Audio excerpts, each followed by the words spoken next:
Hello, my name is Alyssa Berry. I work for the Augusta Co-op, and today we're going to talk about protein, vitamin, and mineral supplements for your horse.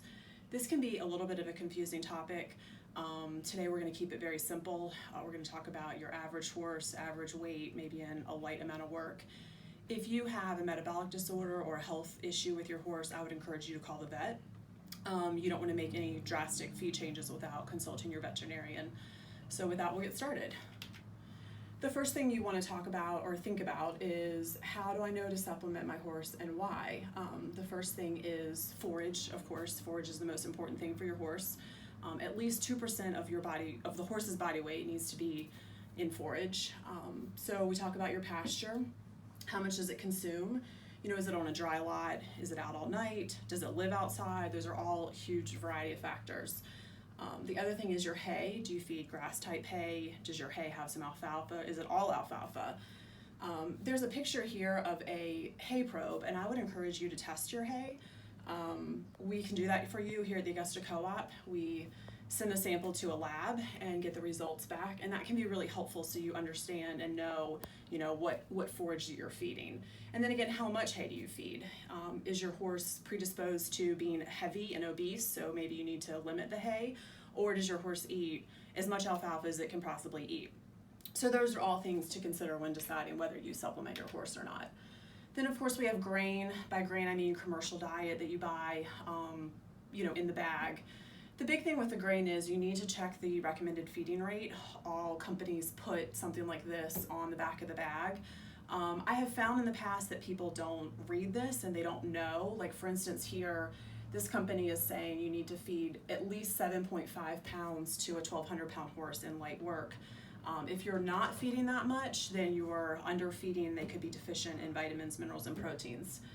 Something else you want to think about is, this is a weight tape, using this on your horse without a good idea as to what your horse weighs. It's going to be hard to make recommendations and changes in the horse's diet.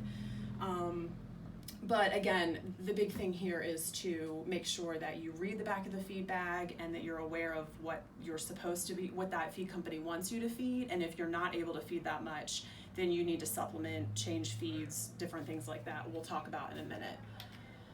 Some other factors affecting what supplements you might need to use for your horse: age, of course, how your horse metabolizes proteins and things when it's, say 15 versus when it's 2 years old are gonna vary a lot. The amount of work, of course, and then other supplements. If you're feeding a hoof supplement that has amino acids in it, you might not need to supplement any more protein. But maybe your supplement is for ulcers. In that case, it's not delivering other vitamins and minerals to the diet, so then you might need to supplement with something that we're going to talk about. So how do you want to administer? Really depends on what your horse does. Does it live out most of the time and where you want to feed free choice? Does it come in, for the stall a couple hours a day? Does it eat in the stall? Those kinds of things. This last one is very important because maybe you are at a boarding barn and they feed at say 4 o'clock and your horse is obese and it bangs the stall down, while those other horses are eating. So you want to give it something, but how do you deliver the vitamins and minerals and proteins the best way possible for that horse so that they're happy? Then we're going to talk about a product to use for that. So the first one we have here at the Augusta Co-op is a Pinnacle Loose Horse Mineral. The feeding rate is 1 to 4 ounces per day. This is useful because you can top dress it on a meal that your horse is already eating. Maybe you're feeding 1 to 2 pounds of grain of that diet that's requiring 7.5 pounds. So you need to bridge that gap. This is a way to do it. The other good thing about this product is you can feed it out in the field, free choice.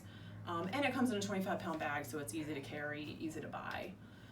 We also have Purina's 12-12 horse block. This slide is basically self-sufficient, but this is meant to be fed out in the field. Again, it will deliver vitamins, minerals, things that your horse needs, but it does not have extra protein. We've just started carrying these StableX Equine tubs at the co-op. They are meant to be fed at 0.25 to 3 pounds per horse a day. They include Clarify, and Clarify, the next slide shows a little bit about that, is a particle that goes through the horse. It's not absorbed, it doesn't affect the horse in any way, but where it starts to work is in the manure.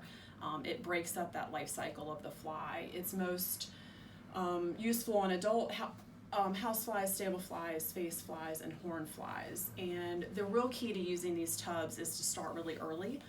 Obviously, you want to start breaking up that life cycle as early as maybe even March, depending on the weather and how warm it gets and when you see those flies.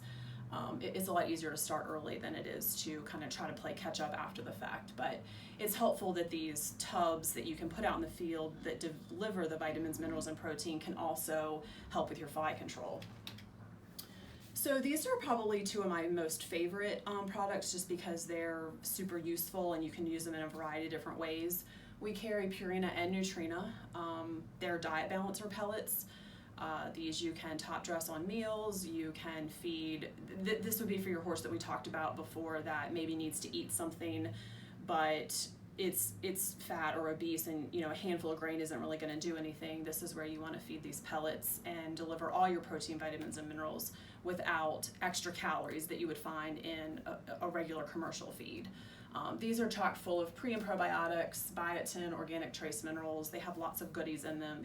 These are a great choice. Finally, we have your trace mineral and salt.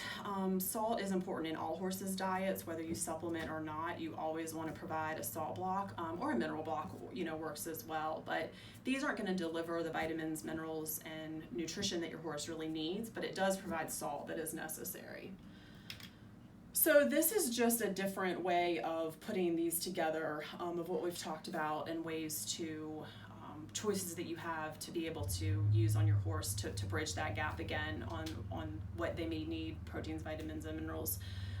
It's just a picture of the different ways. So again, the free choice ones if your horse lives out in the field, the top dress options if your horse gets say maybe 1 to 2 to 3 pounds of feed a day, but again it's not enough feed to really meet those requirements. Or as a standalone meal, your diet balancer pellets, which would be fed at 1 to 3 pounds per day. So as you can see, there's lots of options, lots of different choices. I would encourage you, again, I would encourage you to reach out to your vet, again, if you have metabolic disorder issues or specific health questions. Otherwise, please just reach out to Hillary or myself and we can help answer any questions you have about these products.